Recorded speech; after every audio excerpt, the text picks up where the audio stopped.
নমস্কাৰ ৰাইজ মই আজি আপোনালোকৰ ওচৰত জ্যোতিষশাস্ত্ৰৰ এটা গুৰুত্বপূৰ্ণ ভিডিঅ' লৈ আনিছোঁ ভিডিঅ'টো বৰ বেছি দীঘল নহয় সেইটো কাৰণে সম্পূৰ্ণৰূপে চাব খুব বেছি 5-6 মিনিট মানৰ ভিডিঅ' হ'ব কিন্তু এই ভিডিঅ'টোত মই আপোনালোকক যিটো ইনফৰমেশ্যন দিম এই ইনফৰমেশ্যনটো আপোনালোকে যদি জানে তেতিয়াহ'লে আপোনালোকৰ গোটেই জীৱনটো বিপদমুক্ত হৈ যাব আজি মই আপোনালোকক কম আমাৰ জ্যোতিষশাস্ত্ৰৰ আটাইতকৈ বেয়া ৰিষ্ট কোনটো আমাৰ যে জীৱনত যে মানুহবিলাকৰ বহুত বেয়া দিন যায় কাৰোবাৰ অসুখ বিসুখ হয় কাৰোবাৰ কিবা অশান্তি হয় এই বস্তুবোৰ ৰিষ্টৰ কাৰণে হয় আৰু আজি সেই মই ক'ম যে জ্যোতিষশাস্ত্ৰৰ আটাইতকৈ বেয়া ৰিষ্ট কোনটো মোৰ এজ এ এষ্ট্ৰলজাৰ মানে জ্যোতিষশাস্ত্ৰৰ ওপৰত অভিজ্ঞতা 25 ইয়াৰ্ছ হ'ল মই মানুহৰ জন্ম পত্ৰিকা চাওঁ হাতৰ ৰেখা চাওঁ নিউমাৰলজি চাওঁ বাস্তুশাস্ত্ৰ চাওঁ বৰ্ষচক্ৰৰ দুখ চাওঁ মানে এষ্ট্ৰলজি গোটেইখিনি কামেই কৰোঁ আৰু তাৰমানে আৰু ইমানখিনি অভিজ্ঞতা লাভ কৰাৰ পাছত মই আজি আপোনালোকক ক'ম জ্যোতিষশাস্ত্ৰৰ আটাইতকৈ বেয়া ৰিষ্ট কোনটো আৰু সেই ৰিষ্টটো হৈছে আপোনালোকেও চাগে নাম শুনিছে সেই ৰিষ্টটোৰ নামটো হৈছে ত্ৰিপাপ ৰিষ্ট এই ৰিষ্টটো বহুত তাৰমানে ভয়ংকৰ ৰিষ্ট হয় আপোনালোকে সদায় সাৱধান থাকিব যদি এই ৰিষ্টটো আপোনালোকৰ জীৱনত পৰে তেতিয়াহ'লে তাক আপোনালোকে যিকোনো উপায়েৰে প্ৰতিকাৰ কৰিব ভুলতো এলাহৰ বশৱৰ্তী হয় বা হ'ব আৰু নিদিলেও হ'ব তেনেকুৱা কথা ভাবি যদি আপোনালোকে প্ৰতিকাৰ নকৰে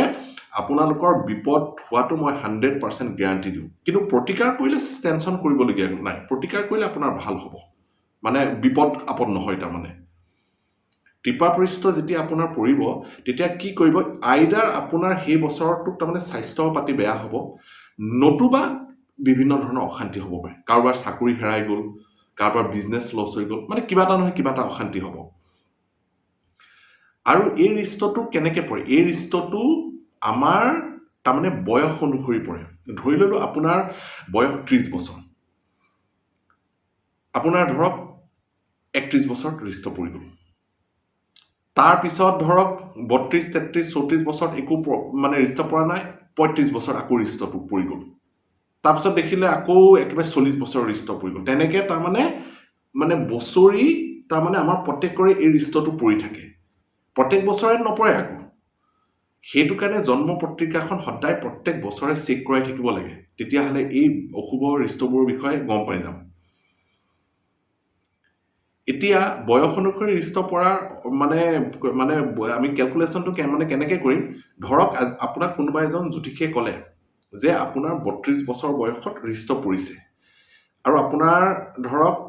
বৰ্তমান 30 বছৰ হৈছে কথাটো কৈছো তেতিয়া যিদিনাখন 31 বছৰ কমপ্লিট হ'ব তেতিয়াৰ পৰা এই ৰিষ্টটো আৰম্ভ হ'ব 32 বছৰ বয়সত ৰিষ্ট পৰাৰ অৰ্থ আকৌ এইটো নহয় যে 32 বছৰ কমপ্লিট হোৱাৰ পাছত ৰিষ্ট নহয় 31 বছৰ যেতিয়া কমপ্লিট হ'ব তেতিয়া তাৰমানে আপোনাৰ 32 বছৰ ৰানিং হ'ব আৰু 32 বছৰত ত্ৰিপাপ ৰিষ্ট পৰা মানে সেই কথাটো বুজাব তাৰমানে আৰু এই ৰিষ্টত মানে পৰিলে কি হয় তাৰমানে আপোনালোকে হেৰি কৰিব লাগিব গ্ৰহৰ দান দিব লাগিব যিজন জ্যোতিষে আপোনালোকৰ জন্ম পত্ৰিকাখন চাব মানে সেই জ্যোতিষীজনে আপোনাক কৈ দিব যে আপোনাৰ আমুক বয়সত এই ত্ৰিপাপ ৰিষ্ট পৰিছে যাৰ কাৰণে আপুনি অমুক দানকিটা মন্দিৰত দিব লাগিব ইয়াত আকৌ এটা কথা মন্দিৰ মানে আকৌ যিকোনো মন্দিৰত দিলে নহ'ব গ্ৰহৰ দান সদায় নৱগ্ৰহ মন্দিৰত দিব লাগিব তেতিয়াহে হ'ব ইয়াত বহুত পিতৃ মাতৃ এটা বিৰাট প্ৰচণ্ড ভুল কৰে সাপোজ কোনোবা এজন পিতৃ বা মাতৃয়ে কোনোবা এজন মানে জ্যোতিষীৰ ওচৰলৈ গৈ নিজৰ সন্তানৰ মানে জন্ম পত্ৰিকাখন দেখালে মানে আৰু জ্যোতিষীজনে ক'লে যে আপোনাৰ সন্তানৰ এইবাৰ ৰিষ্ট পৰিছে তেতিয়া কি কৰে বহুত মাতৃয়ে বা বহুত পিতৃয়ে সন্তানৰ হৈ পেলাই দানটো দি আহে ধৰি লৈছো সন্তান পঢ়াৰ কাৰণে বা চাকৰি সূত্ৰে নিজৰ ঠাইৰ পৰা আঁতৰত আছে ইয়াতকৈ আৰু মূৰ্খামি কাম একো নাই আৰু একো লাভ হোৱা নাই আপোনালোকে যদি তেনেকৈ নিজৰ সন্তানৰ হৈ পেলাই দান দিছে সব এনেই সব ৱেষ্ট একো কাম নিদিয়ে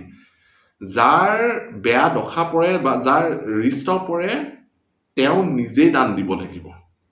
তাকো নিৰ্দিষ্ট নীতি নিয়ম পালন কৰি দান দিব লাগিব অকল দানটো দিলেও নহ'ব নীতি নিয়ম পালন কৰিব লাগিব যিদিনাখন সাপোজ দানটো দিব কোন সময়ত দিব সেইদিনাখনত কিবা ব্ৰত পালন কৰিব লাগিব নেকি সেইদিনাখনত মানে নিৰামিষ ভোজন কৰিব লাগিব নেকি পণ্ডিতক দানটো দিওঁতে কিখিনি কথা ক'ব লাগিব, এনেই আৰু বস্তুখিনি লৈ দি দিলে নহ'ব। তেনেকুৱা বহুত তাৰমানে পইণ্ট আছে, সেই পইণ্ট গোটেইবোৰ ফ'ল' কৰাৰ পাছতহে আপোনালোকৰ মানে সেই দানটোৰ তাৰমানে সুফল পাব। এতিয়া মোৰ ওচৰলৈ যিসকল মানুহে তাৰমানে জন্ম পত্ৰিকা দেখাবলৈ আহে, তেওঁলোকক মই বুজাই দিওঁ যে এইবাৰ আপোনাৰ ৰিষ্ট পৰিছে, আপুনি আমুক গ্ৰহৰ দান দিব লাগিব, অমুক বাৰত দিব লাগিব, অমুক মানে টাইমত দিব লাগিব, সেইদিনাখন আপোনালোকে অমুক অমুক বস্তু নাখাব, তেনেকৈ 4টা বা 5টা মানে পইণ্ট কৈ দিওঁ। আৰু সেই পইণ্টকেইটা মানুহবিলাকে ভালকৈ ফ'ল' আপ কৰি পেলাই দানটো দিয়ে আৰু মানে তেতিয়া সুফল পায়। এই ত্ৰিপাপ ৰিষ্ট বোলা ৰিষ্টটো ইমানেই ভয়ংকৰ ৰিষ্ট, ইমানেই ডেডলি ৰিষ্ট, আনকি দান দিয়াৰ পাছতো তাৰ ইণ্টেনচিটিটো কম নহয়। মানে সেইটো বৰ আচৰিত কথা কৈছোঁ মই আপোনালোকক। ধৰি ল'লোঁ আপোনালোকৰ ছাপ'জ এইবছৰ এই ৰিষ্টটো পৰিলে, আপুনি একদম ভাল জ্যোতিষীৰ দ্বাৰা নৱগ্ৰহ মন্দিৰত দান দি আহিলে, কিন্তু তথাপিও অলপ হ'লেও সি আপোনাক মানে জীৱনত সৰু সুৰা প্ৰব্লেম হ'লেও দিবই। তাৰমানে ইণ্টেনচিটিটো শেষ কৰিব নোৱাৰে, মানে ইমানেই মানে এইটো মানে ষ্ট্ৰং এটা তাৰমানে অশুভ ৰিষ্ট। আৰু যোনে যদি কেনেবাকৈ কথাটো যদি ইগন'ৰ কৰি দিয়ে, দান নিদিয়ে, তেতিয়াতো বহুত সমস্যা হ'ব। কিন্তু দান দিলে মানে 90% মানে তাৰ ইণ্টেনচিটি নাইকিয়া হৈ যাব আৰু কোনো ধৰণৰ বিপদ আপদ নহয়। কিন্তু 10% অলপ হ'লেও প্ৰব্লেম কৰিব। চ' সেইটো কাৰণতে আপোনালোকে এই ক্ষেত্ৰত সদায় সাৱধান হ'ব। আৰু আটাইতকৈ বেষ্ট উপায় হৈছে জন্ম পত্ৰিকাখন সদায় মাজে মাজে দেখাই থাকিব লাগে। তাৰমানে এটলিষ্ট বছৰটোত এবাৰ বা দুবাৰ যদি আপোনালোকে জন্ম পত্ৰিকাখন দেখায়, তেতিয়া জীৱনটোত কোনো ধৰণৰ সমস্যা নহয়। মোক যদি জন্ম পত্ৰিকাখন দেখাব বিচাৰে,